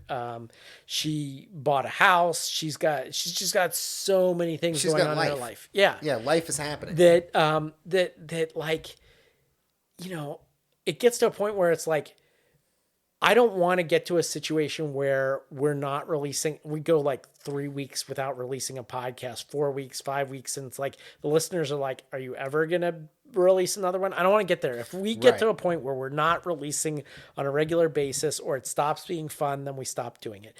As far as how many listeners there is, I think as long as there are listeners who are interested, I'm not going to stop because the listeners drop below, a certain level. As long as there's if there are 10 listeners that are dedicated listeners, I'll probably keep doing it. My podcast is a little different than yours in that yours is very Cincinnati based, which is why I love listening to it, because it's a bit of home for me when I'm in Vermont. It reminds people talk about all this stuff from Cincinnati and I'm like, oh God. But our listenership is not concentrated anywhere. Mm-hmm. Like we get listener downloads. We've been downloaded in Asia, North America, South America, Europe, and Australia. We haven't yet been downloaded in Africa, as far as I know, or Antarctica. But and we've been downloaded from a vast majority of U.S. states. We haven't hit all 50 yet, but we're closing in on it. So it's not regional, And so if there's someone weirdly, we have a couple of other countries that are really high, like France. We're really big in France for some reason. And I suspect it's because we're on one of, Deezer is like a really popular platform like Spotify or whatever in France. And we're on Deezer. We also rank really highly on the charts in Ireland. I don't know why. Nice. But, so I don't want to let down people. It's this weird thing. I'm sure celebrities deal with this shit all the time. It's now you don't want to let the fans down. Now they're waiting on the next one. And it's like, if I pull the plug, suddenly I'm letting all these people down, Yeah. For me, listeners are part of it. I do definitely notice when shit dips and it makes me question myself. Maybe go, okay, what am I fucking up? Because on my end of it, it's I have kind of two factors going on. I have if an episode is dipping, is it because of the subject matter of the episode, or is it because people don't like me? And so, because some people come to more episodes because it's like, oh, this is a really cool thing. For example, right now, I just dropped an episode about strip clubs. Big surprise, the strip club episode is fucking blown through the roof. Right. But it's like, okay, how many people that came to hear about strippers are going to stick around for the next episode? Will they come back or will they not? For me, the show has always been about COVID fucked me up. COVID fucked me up, not physically, but it fucked me up mentally. And what it did was I didn't get to talk to people for a long time, and I was really stuck in a house. And it made me really realize I already hated small talk, but it made me have way less time for small talk. And it made me realize that the conversations I wanted to have were in-depth and focused and were intelligent. And so as soon as I could get back around people, I was like, I want to learn shit and I want to have in-depth conversations and I want to talk. And so this for me is almost like oh, god damn, this sounds really masturbatory. It's like a form of therapy on some level, right? Where it's like, it helps me not be the weirdo I was when the only person I was talking to daily was my wife, and it connects me with people again. Because coming out of COVID, I really had a hard time connecting with people. I was really clunky in conversation. I was really fucked up on social cues. I didn't know what to say to people. And so I think... Well, that's me all the time. That was me before COVID. I think this thing's going to keep going just because it gives me some kind of centering of connection. But yeah, I definitely do still look at the numbers and wonder what's up and what's down. It is cool to see stuff looking at my numbers and being like, oh shit, people do listen to the show in Europe and people do listen in Australia. And, finding those things and being like, holy fuck, how do these people find the fucking show? Yeah, I know. That always blows my mind. Yeah.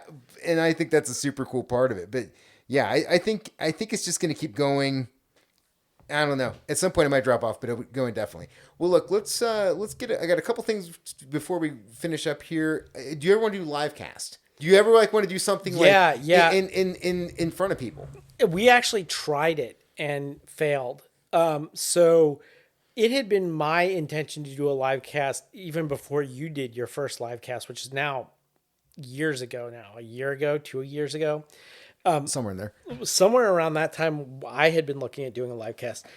But a live cast for us is different because we're not all in the same area. So we got to get all together. Yeah, So you people get got to through. get on planes to do a live cast Yeah. for my show. And we don't have a venue. Like, we can't say, okay, we're going to be at this brewery, everybody, and there'll be people there. Even if we weren't there, people would already be there. So like, we don't have a venue like that where I am. Johanna was the director of, and is still, I think, on the board of a local film festival, and it's a very small one.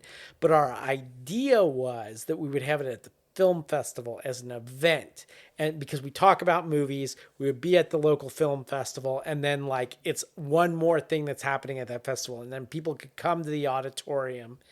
We would my original idea is like what they would screen a film and then we'd talk about that film afterward, Hell like yeah. live, Sick. you know, I like it. And but it hasn't worked out yet because like the first time I think the festival got canceled because they still didn't feel COVID, you know, it was doable. The second time it just didn't gel. There was news festival director and like the content that they had, like we couldn't get screeners to like watch it in advance. It wasn't going to work out with their schedule. Like, so we ended up instead doing a trivia night, which wasn't recorded, but it was done as a promo for the podcast and for the film festival at a local bar that one of our guests, we had a regular guest who was a mixologist at her bar. So it sort of tied everything together, and it was a movie trivia night, and it was hosted by me and Johanna. That's cool. And that was kind of like, but it wasn't recorded. So the plan was like, okay, we weren't able to do it this year. We're going to do it next year, but next year's creeping up on us already. And we don't have solid plans for it. So I don't know what's going to happen. I want to do it. The logistics are very difficult when you have people that live 1,000 miles from each other and have to like come together and buy plane tickets and like all that shit. Yeah. Yeah, that does sound like a struggle with that, where you got to bring people in. It's like, hey, plan a vacation. We're going to be doing a podcast at a local bar. Yeah. It's take time off your job. Yeah. It's like, yeah. I've done 2 of them so far, and it's weird because there's maybe 5 to 10 people there. They're there to see you, and then the rest of the room is like, what the fuck is this? Like, which is always interesting. Like, could you imagine just being like some random dude that you're in, like you're in a brewery, you're 38, you got a kid or two. You got a white truck in the parking lot with a thin blue line sticker on the back, and the biggest concern in your life is the Bengals. And all of a sudden, some guy comes up on stage and is like, "Hey, let's talk about Ghost." And it's like, "What the fuck?" Like, yeah. And I mean, yeah, and or like it's an old dude like me who's like, Ghost, is that like a metal band or is that like what is Ghost? You know? Yeah, instantly. Yeah, it's like, all right, I'm leaving. All right. So, was there anything that we didn't touch on tonight that you wanted to talk about? Was there anything we didn't hit in the pulling back the curtain episode? I think 5 minutes from now I'll think of something, but right now I'd say not much. Except, we were going to talk about the types of podcasts. Yes, that exist. and that was actually, thank you for segueing me. I want to talk about this, the types of podcasts. So let's talk about this. I think I had 6 written down, and if you can add some in, let me know. Right. But all right, here's what I think they are. So, listener, this is what we came up with. This was there's kind of like basically like 6 archetypes that all podcasts are based off of. And let's see if we can hit all 6 of them and if there is any more. So, number 1, the interview. Hi, welcome to the podcast. This is the interview podcast. Number 2, debate. So that's like, I feel like that's kind of like sports talk podcast where it's like, Team X is going to win. No, Team Y is going to win. No, da da da. Like, and every once in a while, there's political podcasts do it, but that seems to be rare nowadays. Most politics seems very siloed. So, like, if you're a left or a right show, you're not going to like interview the other because then, yeah, it's like a point might be made, and that's bad for your team. Comedy. So either people riffing on shit or just like riffing on videos or just talking in a room. History documentary. So like you fall under this category with your podcast because you're falling underneath history, and you also fall underneath another one, review, right, and then self-help. yeah. So I think you're missing a major one in there. what are we missing? So you're missing the story podcast, and there are two types of story podcasts. Hit me with it. This is the fictional story podcast, and one of my coworkers does this, where it's a story, and each one is an episode of the story.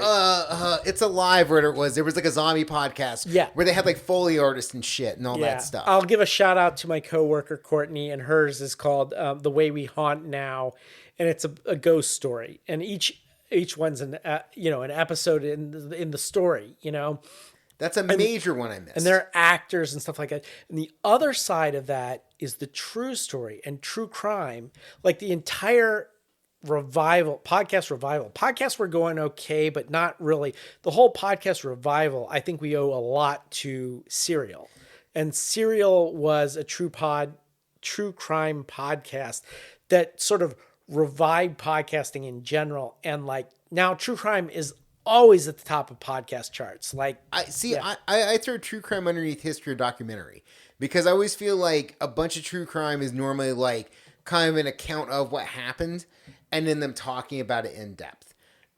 Like there are a few true crime podcasts that are like in real time, but I feel like they're more rare. Okay. Well, I think they're out there, and I love that kind where like they're following the story as it develops. Yes.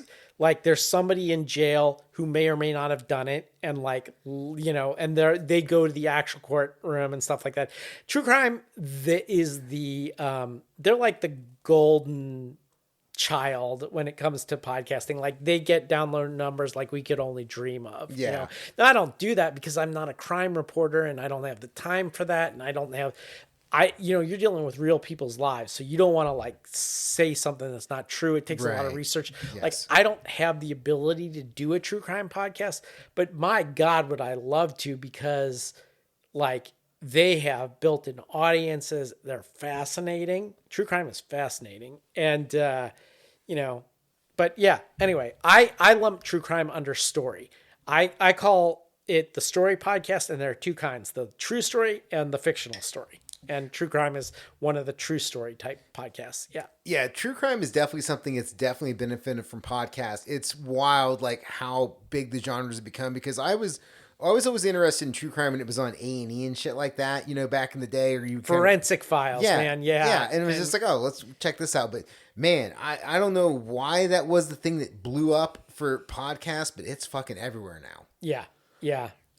I think Serial really did it. It just happened to be a really good story, really well told, and it happened to be a true crime thing. And because of that, when you're successful, everybody imitates you. So like there were overnight, there were a million like I started listening to Accused, which is like Lauren probably knows her, some woman from the Inquirer who like started writing about like crimes in the Cincinnati, Northern Kentucky area. And like, it's fascinating, Yeah. No, it's cool shit. Well, look, what's your future outlook? Like, final question. Like, what do you want to do next? Like, what's the future of the show? Would you ever have another podcast? Like, where's this going? So the future of the show is like I said, we're at this point where we're at a low point in our download numbers. So I have to look at whether or not like it's worth it to keep going or to switch gears. Right now, I think I'm still going to keep going, and we're looking at coming up on our second anniversary show. That'll be coming up soon. And then I'd like to bring on some new co-hosts. I'd like to revisit stuff we did in our first year, which is actually a couple of years ago now, and revisit Tarzan, revisit James Bond, which we always wanted to do James Bond's career in the book order, the way that it was whoa, originally written, okay. rather than the way the movies came out. We got a little sidetracked into Daniel Craig because it was a prequel. But, I'd like to revisit some of the things we've already done. And then I'd like to move forward with some interesting guests. I don't want to spoil it yet because they're not secured yet. But there's some guests, at least a couple of them from the Cincinnati area, who your listeners probably know that I'd like to have on the show. And I'd love to have you on the show as well. Hey, thank you. So as far as doing another podcast, I don't think it's going to happen.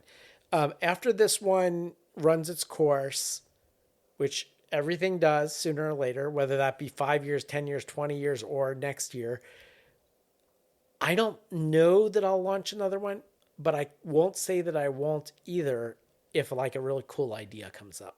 It's gotta be something someone hasn't already done, you know? Yes, it's which is hard to think of nowadays because it seems like, everything's been done. But that is the thing, is what is that fresh idea where it's like, all right, this is something different outside the box that nobody's touched yet. And it has to be suitable for the medium. Like, I love visual art, but like talking about art on a audio podcast just doesn't work. It's like, it's just not something that works. So it's really hard. Like, I struggle with that talking about film on audio, So, yeah. Yeah, I agree, man. I struggle with the idea of ever doing video. I would love to do video at some point, but I'm one man. I do all this. Like, I'm booking the people, I'm hosting the show, I'm editing the podcast, I'm promoting the podcast. And this is one more thing where I'm like, fuck, can I actually get it done? Yeah. Well, my old TV station wants me to do the video, and they're like, we'll show it on the station if you do the video. That's awesome. And I'm turning down viewers there, and YouTube gets way more downloads than podcast does. But like, I am of the belief that like watching two people's heads talking is boring ass video. So it's like, I don't want to release a boring ass video. I want to release an engaging audio or not at all, Yeah. Okay. Yeah. Fair enough. There's got to be a way to make talking heads more enjoyable and more interesting, but I think that's why like the bigger podcasts have like really cool sets, because it's like at least you have some eye candy to look at besides like two people just like wah wah wah wah wah wah wah wah wah wah wah wah. Yeah. All right. All right. Well, look, Eric, shout out one more time where people can find you at, where you can find your podcast at. So we're Geek Channel 8, and the podcast can be found on all major platforms. That's Geek, Geek, Channel number 8, which we never even got into why it was called that, but maybe we'll talk about that in the future. Wait, you want to tell the story? Not right now. Right. I'll say that we talk about it on the first episode. So go ahead and listen to the first episode. Yeah. Solid lead in right there. Yeah. Listener, go download the first episode of Geek Channel 8, Spotify, Apple Podcasts, wherever you get your podcast. Pandora, wherever. Wherever you get your podcast, Get it. we're there. Yeah. Yeah. I'm not on Pandora, but I'm going to figure it out. You know where to find me at Neil to No One on Instagram. neiltoknoone.com is the website. And I appreciate you reviewing the show. As always, if you want to give it 5 stars on something, that helps. But you know what the bigger help is? Just telling somebody about the podcast. Like if you have somebody that's like, I like podcasts, listen to this episode about podcasts. And then they can discover the back catalog. Eric, dude, thank you so much for coming on the show. Totally appreciate it. It was an awesome hang. Thank you. My pleasure. My pleasure. Listener, peace.